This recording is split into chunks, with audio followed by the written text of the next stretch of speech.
Hello बच्चे, तो कैसे हो आप सब लोग। उम्मीद करता हूं कि आप सब नीट की तैयारी बहुत बढ़िया से कर रहे होंगे। देखो, जेई का एग्जाम तो हो गया बेटा, लेकिन जेई का जो एग्जाम हुआ है, जो उसका क्वेश्चन पेपर है, उसके एनालिसिस का नीट से क्या लेना देना है।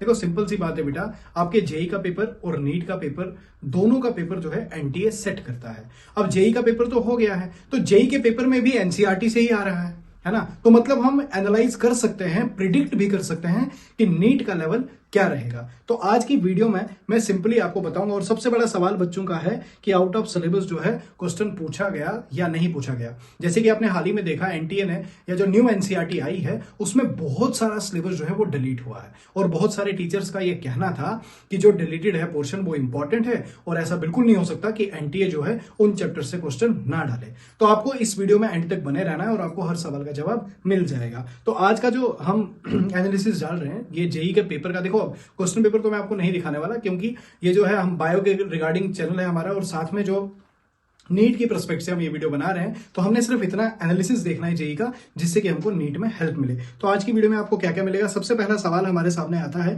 कि क्वेश्चन पेपर का डिफिकल्टी लेवल क्या था। तो जेई का जो पेपर हुआ है उसका डिफिकल्टी लेवल क्या है। तो दूसरा सवाल है वेटेज, 11 से ज्यादा पूछा गया या 12 से ज्यादा पूछा गया, ये भी एक बहुत बड़ा सवाल है जेई में, कैसा हुआ है। उसके बाद नेक्स्ट जो है स्टेटमेंट बेस्ड क्वेश्चन क्या पूछे गए हैं जेई के एग्जाम में। नेक्स्ट सवाल क्या आता है कि असर्शन रीजन थी तो कितनी थी, ठीक है। उसके बाद नेक्स्ट सवाल क्या आता है कि एक जो प्रैक्टिकल केमिस्ट्री और एक्सपेरिमेंटल फिजिक्स, इसके बारे में एनटीए ने गाइडलाइन दे रखी थी कि इसमें से क्वेश्चन आएंगे। तो क्या वो क्वेश्चन आए हैं या नहीं, और जो डिलीटेड टॉपिक्स हैं उनका क्या। तो इन सब सवालों के जवाब जो है बेटा आपको इस वीडियो में मिल जाएंगे। तो सबसे पहला सवाल जो है हमारे पास क्वेश्चन पेपर का डिफिकल्टी लेवल। तो मैं आपको एक चीज बता दूं कि जेई का जो पेपर हुआ है, जितनी मेरी स्टूडेंट से बात हुई और टीचर से भी बात हुई, तो डायरेक्टली जो है डिफिकल्टी लेवल इस पेपर का उतना खास नहीं था। फॉर्मूला बेस्ड क्वेश्चन थे, तो डायरेक्टली मतलब एनसीईआरटी से उठ के जो है फॉर्मूलाज या डायरेक्टली क्वेश्चन वहां से पूछे गए। तो मतलब डिफिकल्टी लेवल की बात करें तो उतना ज्यादा टफ पेपर इस बार सेट नहीं हुआ है।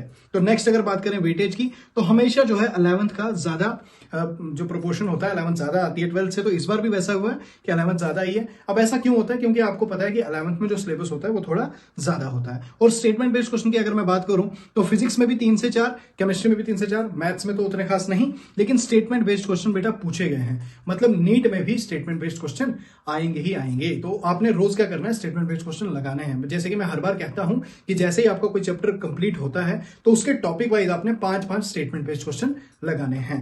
और उसके बाद असर्शन रीजन की अगर हम बात करें तो असर्शन रीजन से भी आपके क्वेश्चन आए हैं। असर्शन रीजन को बिल्कुल भी आपने नेग्लेक्ट नहीं करना है, एआरस को भी आपने लगाना है बेटा। सेम वही, जैसे ही आपका टॉपिक कंप्लीट होता है, चैप्टर कंप्लीट होता है, तो उसमें आपने असर्शन रीजन के क्वेश्चन अलग से लगाने हैं। और उसके बाद प्रैक्टिकल केमिस्ट्री से कोई क्वेश्चन नहीं, 0 क्वेश्चन, ठीक है। उसके बाद जो एक्सपेरिमेंटल फिजिक्स की बात कर रहे थे सारे कि हाँ इस बार जरूर आएगा, 0 क्वेश्चन।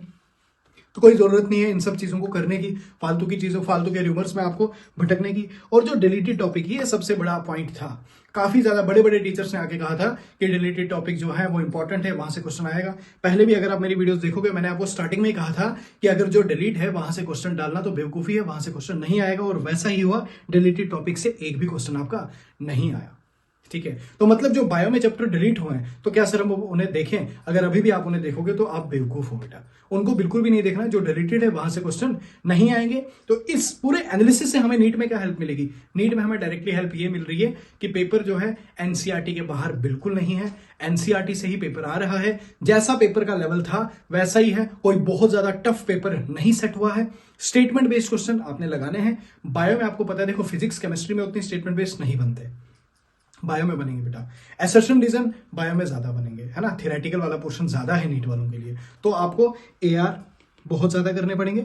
स्टेटमेंट बेस्ड क्वेश्चन भी आपको लगाने पड़ेंगे बेटा। तो इन 2 क्वेश्चंस की आपने ज्यादा तैयारी करनी है। आप कहीं भी देखो, सिंपली आपने क्या करना है, मैंने बोला ना, कोई भी टॉपिक हो गया, डायरेक्ट क्रोम पे आओ और वहां पे स्टेटमेंट बेस्ड क्वेश्चन उस पे निकालो। तो 8-10 क्वेश्चन आपने रोज लगाने हैं हर टॉपिक के, आपका ये सारी चीजें जो है वो हो जाएंगी। तो अब हमको क्या करना है, मेन हमको एनसीईआरटी पढ़नी है।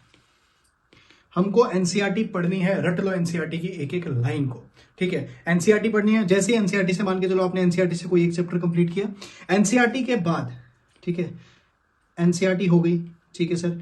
एनसीईआरटी के बाद क्या करें, एनसीईआरटी के बाद आपने डायरेक्टली पीवाईक्यू लगाने हैं, प्रीवियस ईयर क्वेश्चन, ठीक है। पीवाईक्यू जैसे ही आपने लगा दिए, उसके बाद क्या करना है, उसके बाद आपने एआर लगाने हैं बेटा, और स्टेटमेंट बेस्ड क्वेश्चन लगाने हैं।